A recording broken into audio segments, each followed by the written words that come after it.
Greetings, classmates and Dr. Ryan. I am here in the beautiful Atlanta airport demonstrating through this video some different modalities of teaching and developing lessons and presenting lessons. And I wanted to start with this learning plan that I sent out earlier. As you can see, hopefully you've already looked through it. When you practice multiple modalities of instruction, it's important that you don't create an environment where your students get lost. And so as an advocate for this type of teaching, I think it's important that you give your students a regular learning plan. And that's what this one does. It allows you to tell them how the course objectives apply to the material for the given time period, lets them know what you'll be doing in class, but also what's expected out of class with different actions required, what content they're responsible for, as well as any due dates that are appropriate, and encouraging notes like I gave you here. This can sometimes be intimidating, or at least seem that way, but in my experience, the intimidating part's getting started. Once you get started, you can have a lot of fun with different learning modalities and developing different teaching styles and methods, and so I hope that we can do that together. I'm going to show you a video next that kind of illustrates why we need to have more dynamic teaching methods. It was done by somebody else, so you'll see that, and then I'll come back with you and go through some of the more specific content I want to cover as part of our lesson this week. And there will include in there some instructions or questions I want you to think about and bring to class with you on Tuesday. So make sure you look for those call-outs and make notes so that you're prepared for our discussion and activity on Tuesday. So I will see you in just a few minutes.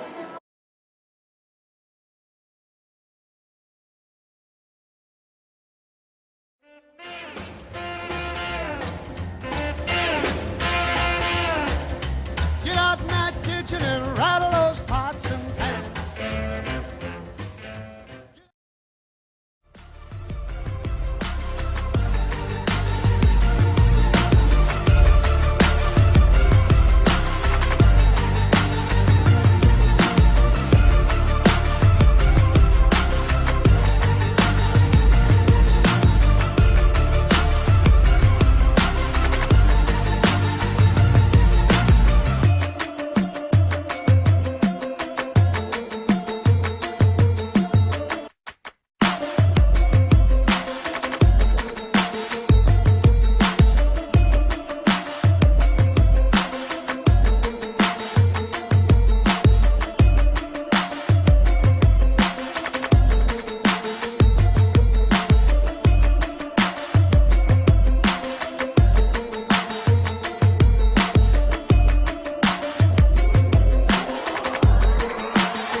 Okay, we're back. I hope you enjoyed that video showing kind of giving some justification for why we need to think about learning differently than some of the traditional views of learning environments. So now we're going to get into more of the lesson that I want to go over. My objectives for us during this video lesson are to synthesize different learning environments. What do they look like, feel like, and talk about that a little bit.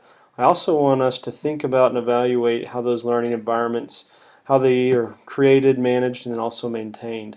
Part of our discussion when we gather on Tuesday will be to look at different connections between course objectives and classifications of students compared to possible learning environments. And in this presentation too, I want us to look at some tools to maximize effectiveness with regards to different types of learning. And then lastly, we will look at potential research opportunities within these learning environments. So let's start with some examples of learning environments, the ones that were originally sought after. First is distance learning. What is distance learning? Well, I think we all kind of know what that is, that it's kind of when you are not in the environment that your instructor is in, that there is a disconnect, if you will, in space and sometimes even time between you and your professor. But distance learning is also online learning. They're kind of interchangeable terms these days. Distance learning used to happen a lot through paper form. Now a lot of distance learning is online learning. Then you also have face-to-face, more the traditional method that maybe we're more familiar with in academia. But face-to-face isn't just the lecture as you see here. It's also being in class and doing different types of modes of face-to-face. So just like distance learning isn't just about being separate from the teacher, sometimes you can have connection through the internet. Face-to-face can look different as well. Okay, and then you have what's called blended learning. Blended learning, as the picture indicates, is a combination of distance, online, face-to-face, and different modes of learning. It's really trying to encourage and teach educators to be multidimensional, multimodal, as we've talked about.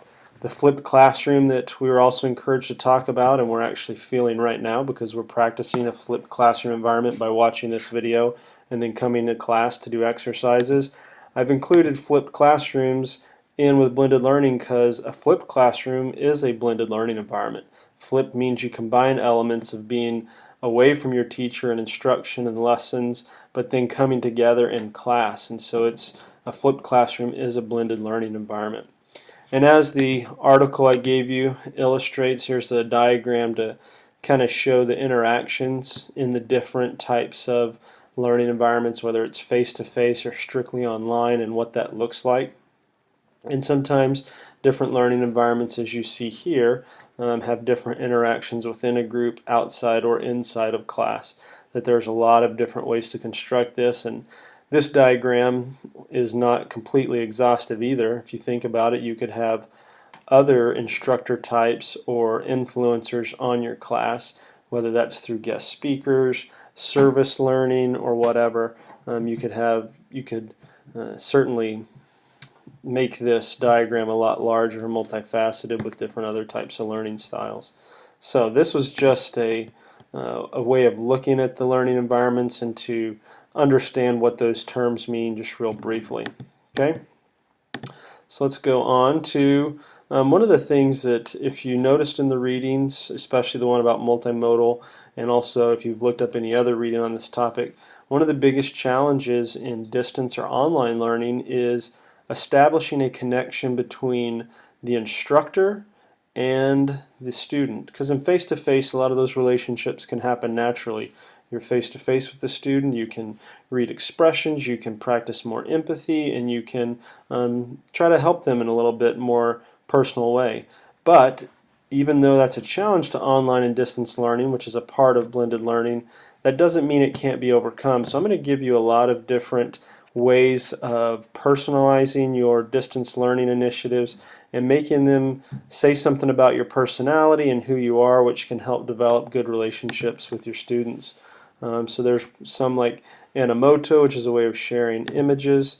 SlideShare is another way of communicating. Some of these are going to be more personal than others. Some of these are just helpful tools for sharing information in a more rich way. Glogster is a picture here, a way of making posters of different information to communicate yourself or a topic. Blabberize is a tool to give short lessons and share different types of media all in one. Obviously YouTube. Some of these we're familiar with. There's several ones like Powtoon that you can create comic strips, which are fun ways to show an instructor's humor, which is a good connection technique, but also ways of demonstrating material too, using comics to illustrate lessons or tell stories. Obviously sharing documents through things like Google Docs is helpful. This is Poll Everywhere. You can actually create polls and do some of that. Of course, if you're using online classware software like D2L, there's a survey portion of that. But this is a little bit of a fun, better, more dynamic one for students to use. Digio is a way to organize digital library of information together for your class, which can be helpful. You can create blogs here. This is, I think, Weebly, which is a blog that will help you navigate and communicate and connect your class together. Doodle, a way of organizing yourself. Here's another one of creating some comic strip style stuff. I think this one's actually Powtoon. This one must be a different one, but it's a way, again, just of communicating and putting a little creativity to your information. Voki is a way of creating what's called a personal agent or an avatar, which you can have look like yourself. You can be an animal, you can be a famous person, but it can put a digital voice or your own voice and give a face to what's being said. You can also share and make videos of animated characters with some of these, and we'll talk and I'll share them with the actual list with you in class of all of these. Pixton, here's another one you can do for cartoons. Obviously Prezi, which you're watching a Prezi right now. That's what I'm using to show you. VoiceThread. This is actually a VoiceThread I made to introduce myself to my online class I taught this summer. I'll include a hyperlink here in the video. You can click on that and watch that VoiceThread if you'd like to get an example of how an instructor can put some of themselves and their personality into an online or distance mode of learning. So next, let's talk about kind of the future research and application with regards to blended learning. So, my question here or statement, blended is best, true or false, that's really up to you. My personal opinion is that blended learning gives the instructor flexibility to make their class what it needs to be for that student population and what works for them and their schedule. So I think blended is a great way to look at learning and not have to be totally distant or online, but also using the face-to-face time more effectively than the traditional method, as the video showed. So let's look at some blended learning goals that came from one of the articles I sent you to read. Number one is it can really deepen the pedagogy you use to communicate with students. You have more tools, if you will, in your toolbox to speak languages. Sometimes you can even, speak student learning languages. Sometimes you can even present the same information verbally, written, and visually so that students, depending on how they prefer to learn, can get it all those ways, and really can strengthen their connection to the objectives and the content and material and hopefully deepen their learning. You also increase access to knowledge. I think this is important in blended learning, that you put some responsibility on the students to go beyond just a textbook and the instructor to get knowledge. Encourage them. Blended learning really encourages students to be empowered to use other resources like the internet or other books or people they know, and blended learning certainly encourages accessing other forms of knowledge.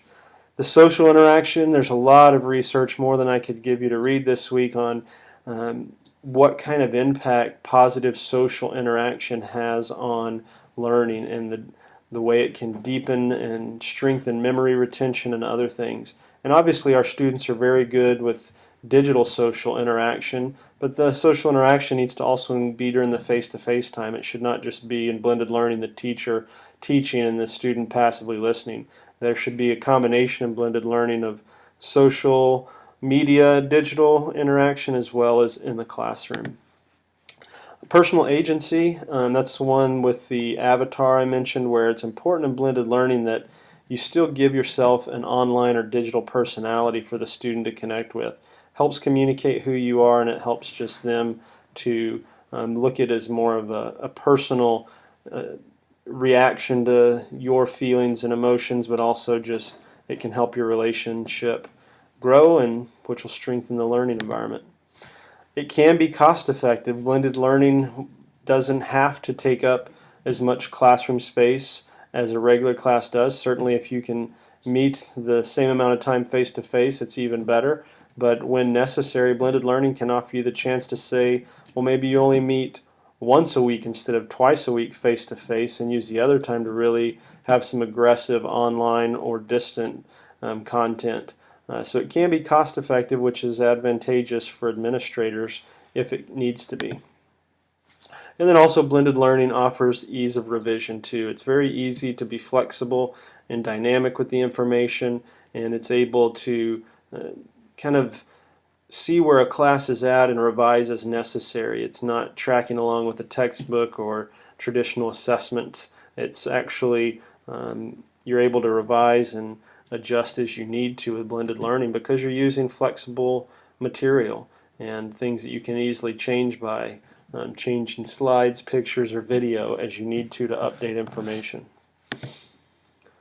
So next I want to talk about what can we do with blended learning. These elements I'm going to talk about can be extensions in research, or they can be actual pedagogical ways we approach the classroom. Number one, first would be simulations and games. Again, this came out of one of the articles I gave you, but I just wanted to talk a little more deeply about it. But actually, simulations and game are a great way to use a blended learning environment to where the student is encouraged to practice simulations outside of class, and then when you're in class, maybe they get together in groups of students and discuss their interactions or their different simulations based on choices they made. There's a lot of hospitality simulators out there, some that I'm familiar with and some that I'm not, but this is a good one for our degree field. As I said before, creating a personal agent or an avatar is just a way to, communicate who you are and put a personality to your digital online message. Also, making sure that you keep a clean digital library for the students. There's a lot of different ways to do that. Obviously, we use D2L, but you can also, there's free sites out there. Google Docs was one I mentioned, Moodle's another online classroom management, but just a way of keeping your digital library clean and effective for students to go gather resources. Case-based learning is another one. Actually using your blended learning environment to accomplish some things like group case studies or project-based learning or challenge-based learning or problem-based learning. There's a lot of these different types of learning environments you can create when you have the flexibility of a blended environment. When you don't have to use your entire class time to teach them information, you can use that class time to really go deeper with information and cover more material. And then lastly, it's also having some embedded assessments, making sure that you assess students in multiple ways and not just traditional testing ways. That you use surveys or you use even blogs or let the students express their knowledge and learning through a journal or something like that. There's a lot of different ways you can think about getting a comfortable idea of where your student is at with learning the information. So the question I have for you that I'd like you to bring to class is, what others can you think of? What other opportunities are there for research, but then also what other opportunities are there for having different pedagogy when it comes to instruction? So as we look at all these that we talked about, it's very important that we understand that all of these offer different research questions. So if you wanted to research in this area, if you were constructing some of these elements in class, there are tools out there, survey tools you could administer and get data on the effectiveness of your digital avatar or your digital library, or a lot on challenge-based learning. And you can get students' opinions, you can gather data from semester to semester and use this pilot data for creating a more rigorous research project or opportunity. So I encourage you all to really think about the research implications and opportunities there are with regards to blended learning. All right. So in conclusion, hopefully you paid attention and wrote down the calls to action. I'm going to list them here for you so that you can revisit those. But these are the things I want you to think about, write down some thoughts or notes, and bring with you in class. We're going to have a brief discussion in class over some of these things, and then as one of your calls to action was, I want you to also bring a class that you want to think about and have an opportunity for all of us to help you and help us think about some different modes of learning and teaching we can throw in there, whether it's distance, online, face-to-face, or a blended learning environment, or others. So that concludes this part of the video lesson. Again, make sure that you paid attention to the little call-outs and what's expected of you to bring to class on Tuesday, and I'll look forward to seeing you all then. and working with you on developing different teaching techniques for our future.